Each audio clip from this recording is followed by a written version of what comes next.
Well, the first thing I want to say is well done you for funding the project and well done for local food, because what is really striking when you come here is look at all the people from the local school, from the developers, from the local community, the links with the Guardian. This is people building relationships. This is a community, a long-established community here in King's Cross, getting to know each other even better.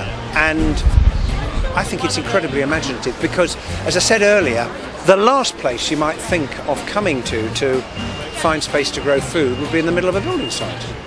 But here we are, it's exactly what's happening. And it shows that if you've got the right spirit, you know, the developers have been fantastically supportive, you've got a great idea, you've got a hugely imaginative way of growing stuff, so that when the point comes and they say, well, we need to develop this corner now, but we can do it over here, up go the skips, and off you go.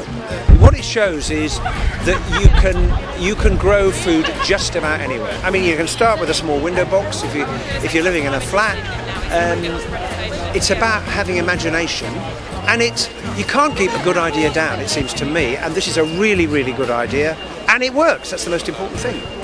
Developers may say, well, we're perfectly happy for you to use this, you don't have to give us any money, and then it's a question of being able to, raise funds to find skips and so on. But fundamentally, it's about muscle and effort and enthusiasm, and you don't have to pay for that. It comes from within people.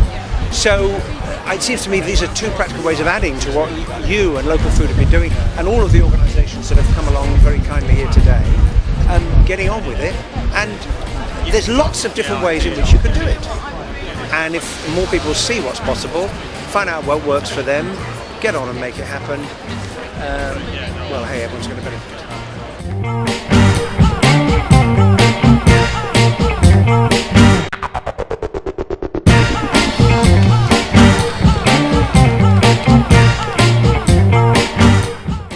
Global Generation came to my school, invited for young children to be involved with them, and I've been involved with Global Generation since then. And yourself? Yeah, I've been a part of Global Generation for about 5 years now, and again, it was like a thing that came to my college, and another volunteer group did that Jane was a part of, and then I met Jane through that, so then I've just been involved since then.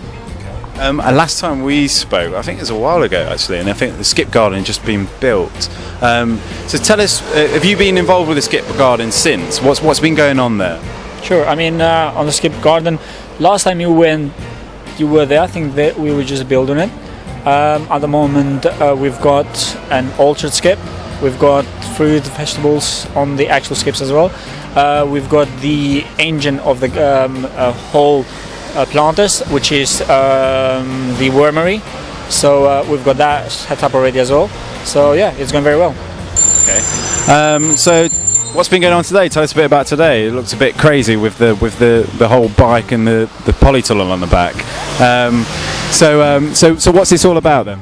Well, we're working with a programme that's being shot by PBS with a group called the Design Squad, and they just helped us build a bike that we could use to transport the produce that we've grown in our skip garden to the local restaurants. So that's pretty cool. Okay, so you've been sort of TV stars for the day, really, haven't you? Oh yeah, well, it's been really hands-on. I mean, I wouldn't call it like being a TV star because it is a lot of hard work.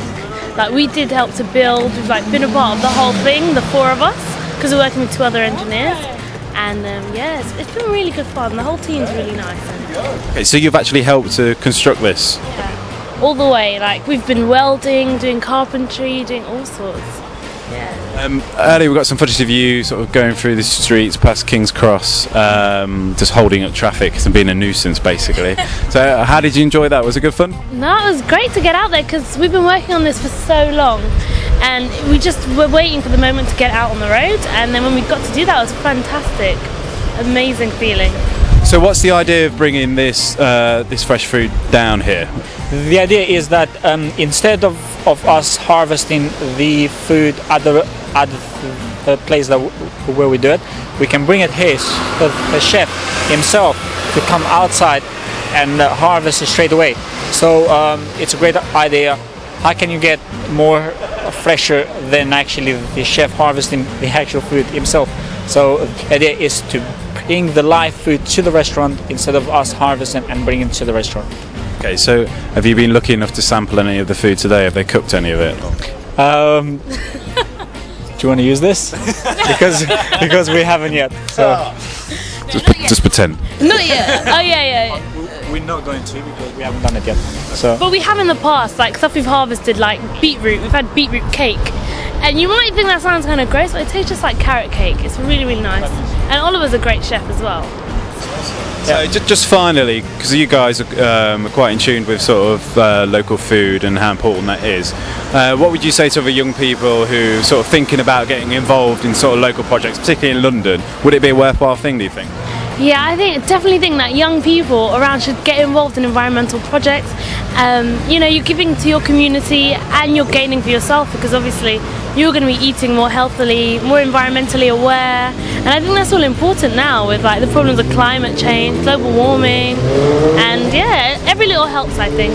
And I think if we start with the kids, then you know the future's only going to get brighter and brighter.